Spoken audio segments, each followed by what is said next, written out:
Jim Whiteley and Chase Copeland. How cool would that be for Chris, who will run all 7 geographic divisions in a calendar year, get an opportunity to go to Pomona at the end of the year and stand on the Lucas Oil stage in the top 10. That'd be a wonderful deal. Now, the Why Not car and Chase Copeland, the other matchup between the supercharged car and the fuel-injected machine. These two cars have been running extremely well. Whiteley stepped up with a 28 in that last round, and Copeland at a 5:32. Let's go back down to Lauren. Jim missed his first qualifying because his license actually had expired. You have to give him a hard time because he's such a great guy, but essentially he was looking at the date of his NHRA membership expiration. At least we all know he is still getting his issues of the National Dragster.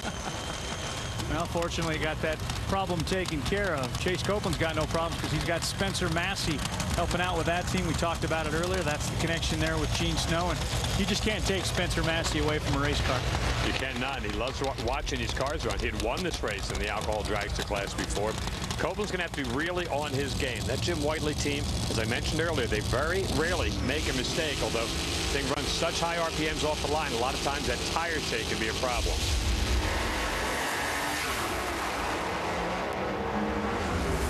Wow, how about that finish? Jim Whiteley lowers the boom even better. 527, 270 miles an hour.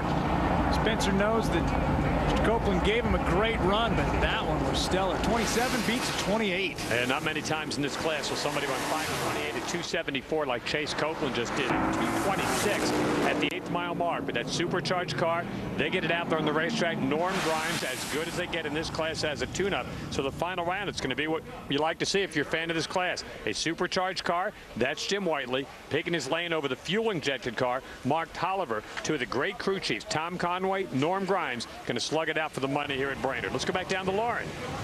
Mark, we just saw you pick up a 10th, and now you're heading into the final round.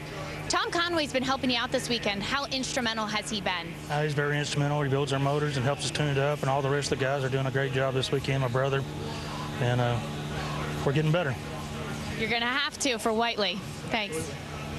You know one way you know you're in Brainerd, Minnesota at the drag races? Any guesses? You're running people speaking Latin? That, and you have snowmobiles. I got to tell you,